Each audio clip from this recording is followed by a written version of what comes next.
Your most recent book, When, Yes. Is all about the secrets and science behind perfect timing. Right. In particular, one of the things you talk about a lot in there is like power of breaks and Yeah. taking breaks and all of that. Yeah. Can you elaborate a little bit on Sure. that and why that really is so Yeah. important? Yeah, great. That's a great question. I'm glad to talk about that. So, what I guess the top line view of all of this is that if you look at, well, let me take 2 steps back here. This work on timing, the mistake that we make is that when we make our timing decisions, we make them based on intuition and guesswork, and we should be making them based on evidence. And there's a lot of evidence out here on timing, and some of the evidence has to do with breaks. And what the evidence tells us about breaks is that breaks are woefully, woefully undersold. We should be taking more breaks, and we should be taking certain kinds of breaks. And so at a very top level, there's this view, I think, it's a very American view. It's a very, somehow like Americans from all races and walks of life just simply stepping, I mean, it's true in Massachusetts, sort of, you step on the soil of America and sort of through the bottom of your shoes, you begin to get these very puritanical values, even if your family has no connection to the Puritans at all. And these puritanical values are like, powering through is how you get more work done, powering through is good for you, powering through is morally virtuous. And what the evidence says is that is not true. And it's totally changed my view. And what the evidence tells us is that I used to think that amateurs took breaks and professionals don't. It's the exact opposite. Professionals take breaks, amateurs don't. And what we need to start thinking about is breaks as part of our performance rather than a deviation from our performance, as integral to our performance rather than a kind of a turn away from our performance. And you see this in a whole range of things. You see it in medicine, where if you give doctors and nurses breaks, they actually perform better on surgery. They're more vigilant in their care. You see it in the work of, certainly in athletes. Athletes build breaks into things. You see it in a whole range of different brain power tasks, where if you give people, there's some really, really good research showing that kids do worse on standardized tests if they take the test in the afternoon versus the morning, significantly worse. But you can get those scores back up if you give them 20 minutes to run around before they take that afternoon test. Scores go back up. So breaks matter to our performance. The other thing, forgive the long-winded answer, well, we need to take a break from this answer, is that we know about the right kinds of breaks to take. And this is really important, that all breaks are not created equal. What we know is we have a very good, from the evidence, a very good kind of set of design principles. We know that something is better than nothing. So even taking a 1-minute break is better than not taking a break at all. One thing I try to do, especially if I'm on deadline, is what people call the 20-20-20 break, which is that every 20 minutes, look at something 20 feet away for 20 seconds. Even that kind of thing can restore energy. We know that social is better than solo, so that breaks with other people are more restorative than breaks on our own, even for introverts. We know that some amazing, I like to see all these folks outside here. We know that breaks outside are more restorative than breaks inside. We know that breaks where you're moving are better than breaks where you're sedentary, and we know that breaks where you're fully detached are better than when you're semi-detached. So you actually have to take a break. Don't look at your phone, don't talk about work. Well, I'm glad you mentioned the piece about like when you're on deadline, like that sort of short example of a break, because some of the things that strike me in this type of stuff is it all sounds great. But how do you practically do some of this stuff when maybe dictating your own break schedule isn't entirely in your control, or you work with people who don't have that same mentality? And so do you have tips and advice for doing this, but working within a larger construct that might not be bought in? Absolutely, it's just a really, really great point. And it's so one thing would be these what are called micro breaks, which are these very, very short breaks. They can be restorative. It's a lot of bang for the buck. The other thing is really just to start small. So if you're an individual in an organization that doesn't necessarily prize these kinds of things, just be smart about it. So don't say, oh, I'm going to take a 2-hour siesta today, everybody. See you later. Instead, what you do is don't ask for permission.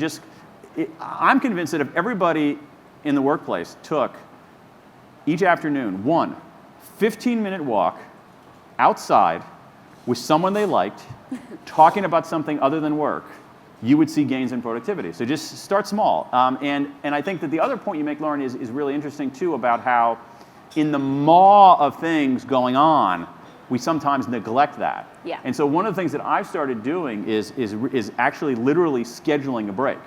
And just even so just like on your, like if you had a meeting on your calendar, you'd go to the meeting, right? Bing, time to go to the meeting.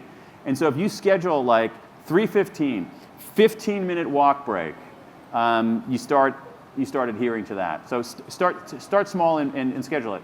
Yeah, but I have a tip because I have those in my calendar, but if you do them at the same time every day, people figure it out.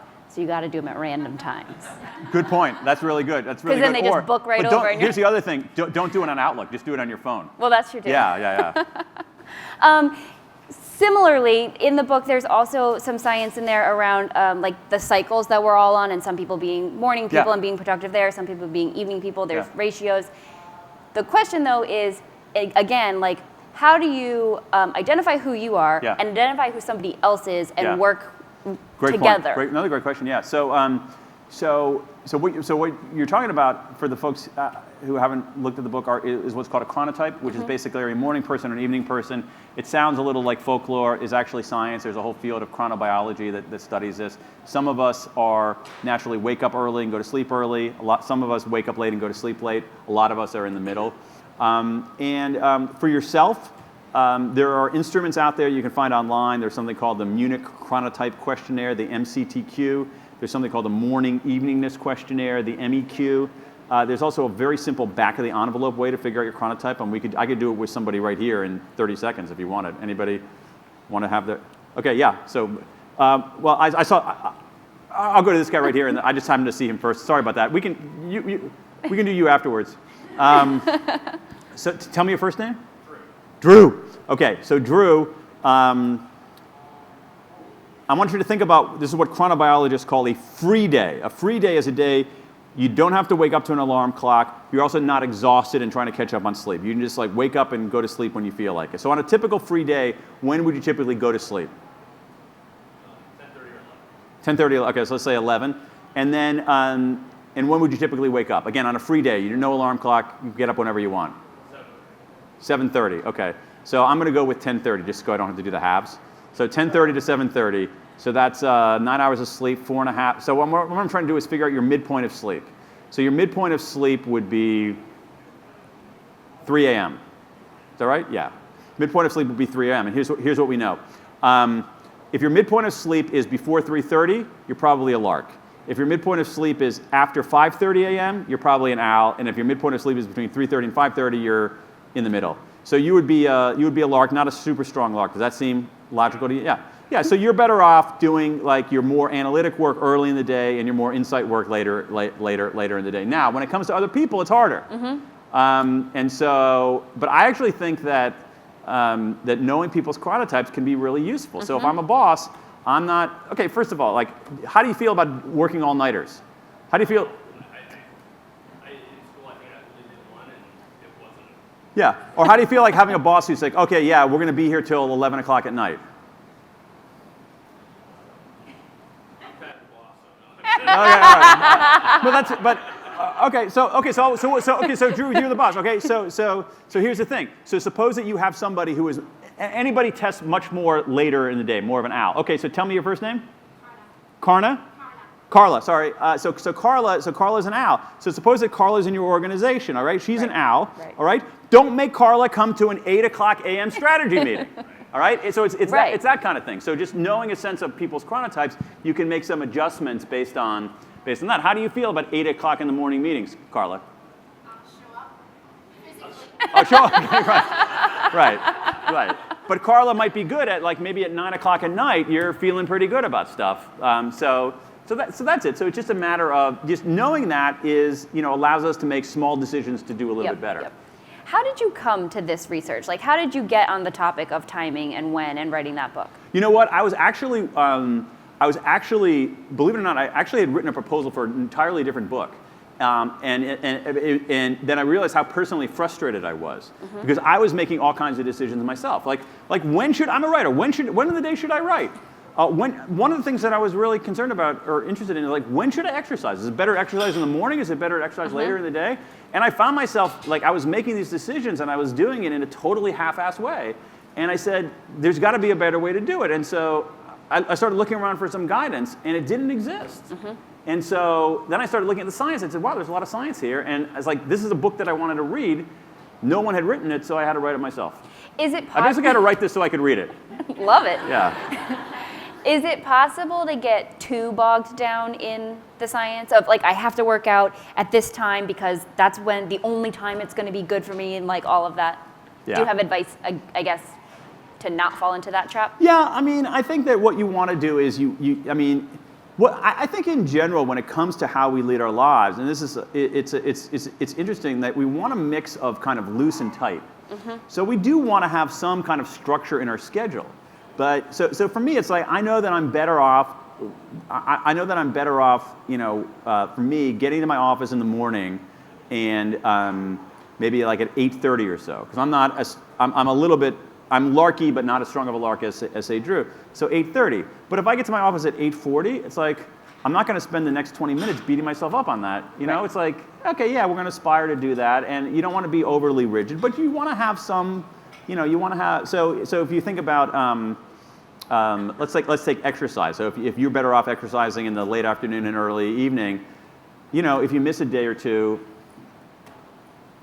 You miss a day or two. Yeah, you miss a day or two. So. So what's the next question that you're looking for the answer for that you're going to need to write a book to answer? Oh, good question. I don't know. I'm trying to figure out. I'm trying to figure out that right now. I mean, writing a book is. Some of you probably have written books. Some of the millions of us watching at home have probably written books. Writing a book's a giant pain in the ass. It's really, really, really. I mean, it is. It's really, really hard. It's really, really hard. So you have to find a topic that you really are really interested in. So I've actually gone down the road to research 2 topics, one of which I was wrong about. So I had an idea, and it turned out to be not true. And then another one, it was like, oh my God, if I have to spend 3 years working on this, I'm going to bang my head against the wall. Is that the normal time frame, 3 years? Yeah, it depends. Yeah, this that to basically come get figured together? out. Yeah, I like to have a year to research and a year to write, generally, and then I build in another year just for what writers do best, which is procrastination and self-loathing. So. Rachel Botsman was up here yesterday, and she was talking a little bit about her process, and I found it really interesting. She said that as she's researching a topic and writing a book or anything, she draws the ideas. Is there anything in your sort of writing process that helps you materialize what you're thinking through? Yeah, there are. I tend to be pretty. Analog. Even though I use Evernote and all that kind of stuff, and I rely on Dropbox. Like if the main Dropbox server ever got attacked by North Korea, my life would be over. I mean, I would basically have nothing to do. And so, but that said, I don't. I like to see stuff. So I will write out like just lists of words. I wonder what this word has to do with anything, or questions, and I'll either, I have a big thing of whiteboards a big kind of whiteboardish wall in my office. I also will often use giant, what do you call them? Like stick notes? Yeah, like Post-its, but the poster size ones. And we'll write stuff on there and plaster those up. And I literally sometimes will turn in my chair and look at an array of those giant stickies and just literally spend 45 minutes just looking at them. My family thinks like, oh my God, there he is again. He's been day drinking, and so that helps me process things. I also use a lot of paper, believe it or not. I mean, paper files and things like that. Yeah. Why? Like, why paper? What does it do for you? Hard to put into words. For me, I think it goes back to being able to see stuff. I also feel like, I mean, maybe I'm completely delusional. I feel like I read better on paper than I do on a screen. I feel like I process and understand more. It could be because it could be a generational thing. You know, because when I was a kid learning how to read and whatnot, there weren't very many screens, you know. But I feel like and maybe there's some kind of weird psychological thing where I just find it comforting to be able to touch something. Yeah. I understand. You've been up here with us. You've been doing your spotlight talk. If you could leave this Inbound audience with just one thing to hold on to and take away from your time here, what would that be? I think on the question of timing, and even on your first question about breaks, would be I feel like everybody could up their, I hate this word, it's a little clumsy, intentionality. That a lot of times we're doing things, you know, based on default settings, based on kind of just stumbling through things. There's a great line from William James, taught at Harvard, father of psychology, started off as a philosopher, basically founded the field of psychology. And he has this great line in one of the things that he wrote called, he says, most of us go through life only half awake. You know, and I feel that way myself. Like sometimes I'm only half awake. And if you just sort of say, hey, wait a second, you know, at certain moments in the beginning of the day or somewhere in the day saying, okay, am I half awake or am I fully awake? Am I intentional or not? I just think it's just more interesting. You learn a lot more. Elizabeth Gilbert was here night one, and I think she set everybody off on a good intentionality path. Oh, good, yeah. Yeah. Okay, we have one. But she has this great thing where about just like you know, the other thing that I would leave you with, borrowing on Liz Gilbert's stuff, is just showing up. If you want to do work, show up. Yep. You know, she has this whole thing where it's like, you know, if you sit around waiting for the muse to visit you, you're never going to get any work done. But if you show up every once in a while, the muse will come knock at your office door. Absolutely. One final question. Yeah. What does Inbound mean to you? You know what? I'm a big HubSpot fan. I've been to Inbound. I'm Inbound before. I think that what's interesting is the overall approach of HubSpot and Inbound and the whole world of, say, content marketing is really interesting because it's about education. All right, we're not trying to hoodwink people. We're not trying to deceive people. We're basically saying, hey, I found out some interesting stuff. Let me share it with you. What do you think? And to me, that's really engaging. And I think that that's one reason why you have these ginormous armies of people from all over the world coming here. I was here a few years ago as well, and now it's like, holy moly, like what the hell is going on here? Yeah, I know. Yeah. I know. It's more than doubled since the last time you were here. Yeah, it's crazy. Well, thank you so much for coming back and being here again. Thank you for having me. Thank you for stopping by the studio, and thank all of you for being here. Thanks a lot. Thanks, everybody.